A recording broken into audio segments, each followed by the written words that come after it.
friends! Welcome back. If you're new here, my name is Bridget and I make home and DIY videos every week here on YouTube. I have a passion for sharing ways to repurpose and reuse inexpensive items to be practical and beautiful in your home. If you'd like to see more of that, join the By Bridget YouTube fam by hitting the subscribe button down below and ringing the bell. If that's not enough, you can find even more content on my Instagram page at bybridgetdiy. Let's jump into today's projects. If you're a plant lover like me, you'll know that cover pots for plants can get pretty expensive. So in today's video, I'm going to show you 3 methods of creating your own cover pots that get the job done while also being fun statement pieces for your space, all using items that you probably already have lying around or that you can find for cheap. Let's get started with the first one. For our first cover pot, I'm using a candle jar that I've completely cleaned out as the base. First, I'm measuring the height of the jar, which was about 3.5 inches. And then I'm measuring the circumference, which was a little shy of 13 inches. I'm going to be covering the outside surface of this pot in terracotta Sculpey oven baked clay. For this project, I'm only going to need a little less than half of the clay block, so I'm cutting that off and storing the other half in an airtight container. To make the clay malleable, I'm kneading and warming it up between my palms. It takes a few minutes of this before it's ready to be shaped. I'm using a fondant roller set to the middle thickness to roll out the clay. I use this roller exclusively for DIYs, don't worry. I love this method because it guarantees I'll get an even thickness throughout.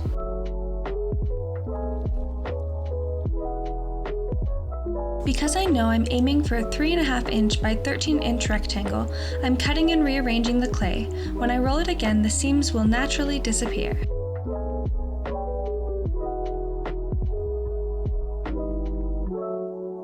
When I've got the dimensions I need, I'm rolling the clay around my glass jar and then tucking the top edge inside the jar to give the illusion that it's made entirely out of clay. To smooth out the seam where the clay overlaps, as well as any other blemishes, I'm using rubbing alcohol in my fingers. Don't worry if this part gets a little messy, it will quickly dry and leave no residue behind.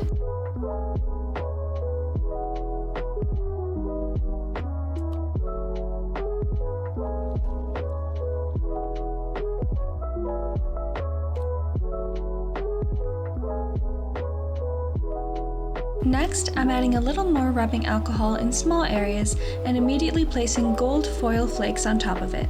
Eventually, they will be sealed in place, but for now, I just want them to stay put before I bake the clay. I continued this all the way around the pot, varying the size and placement of the flakes to keep it balanced. I then put it in the oven to bake at 275 degrees for 15 minutes. After the clay had completely cooled, I gave it one even coat of clear matte top coat to seal everything in place.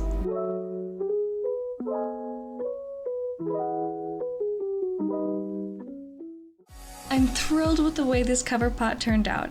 It has an imperfect handmade look that gives it a lot of character.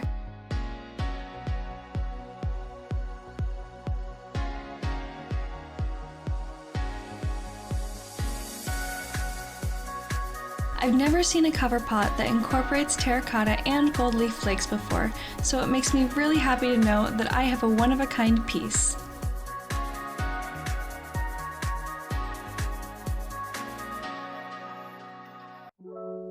For our second cover pot, I'm also starting off with a cleaned out candle jar, placed on a rotating cake stand. You might remember this trick from my back to school DIYs video. It makes the process of covering the jar with primer go a lot quicker.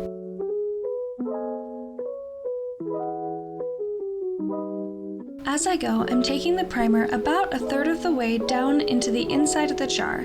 This will thoroughly hide the glass.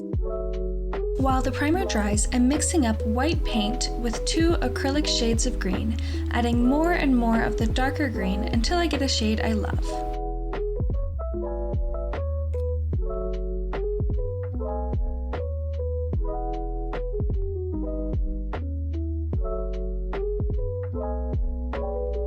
To create a faux ceramic look for this cover pot, I'm sprinkling in some baking soda into the paint mixture. I didn't measure, but I'd estimate the ratio of paint to baking soda is about 2 to 1. You'll want a slightly grainy, gloppy consistency when all is said and done. Now I'm using horizontal strokes to paint over all the areas of the jar where I've already primed.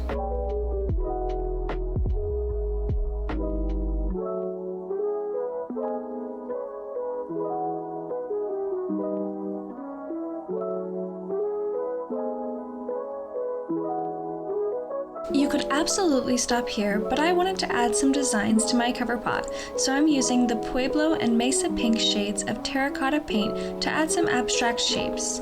These don't have to be perfect, so have fun with it.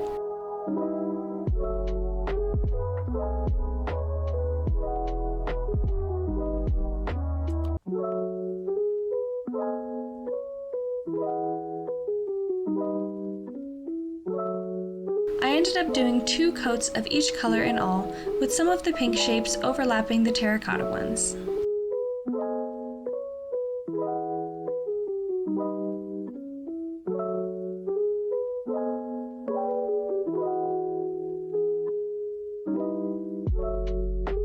When the paint is completely dry, I'm going in with a regular black Sharpie to add some abstract line art over top of the other shapes.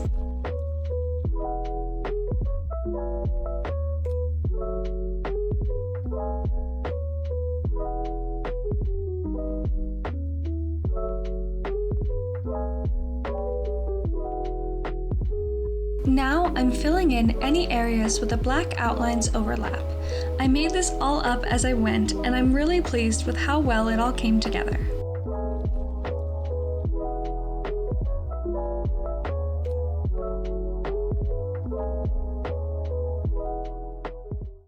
I've used the paint and baking soda faux ceramic technique for many DIYs throughout my home, but this is the first time I've shared it here on my channel. I'm in love with the texture it creates. Adding in organic, whimsical shapes makes this cover pot so fun and personal.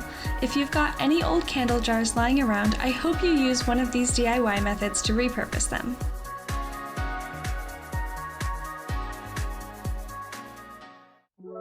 I found this set of 4 small bowls at Target for just a couple bucks. For today's DIY, we'll only be using 2 of them.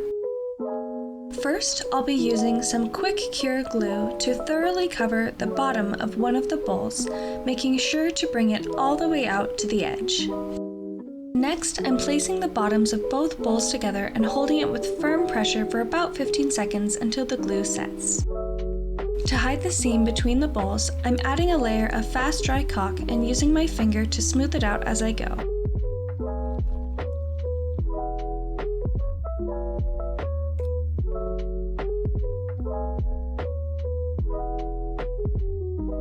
In about 20 minutes, the caulk has dried and is ready for paint. To create the faux stone look I was going for, I'm using textured Rust-Oleum spray paint, spraying it in short bursts. This took about 3 to 4 coats in all to achieve full coverage.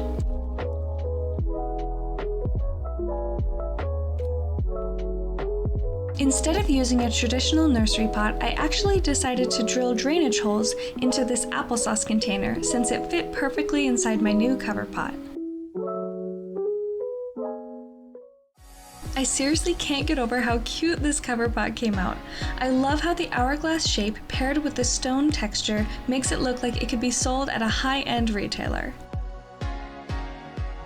This is the perfect way to display your trailing plants since it gives them plenty of vertical space to hang down.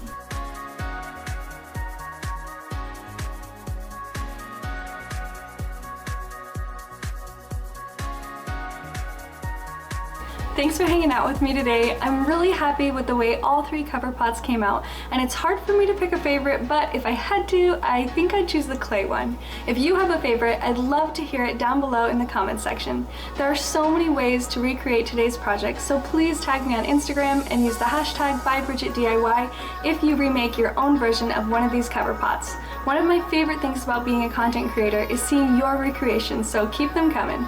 Thanks again for watching, and don't forget to hit the like button and subscribe so you never miss another video. See you next time!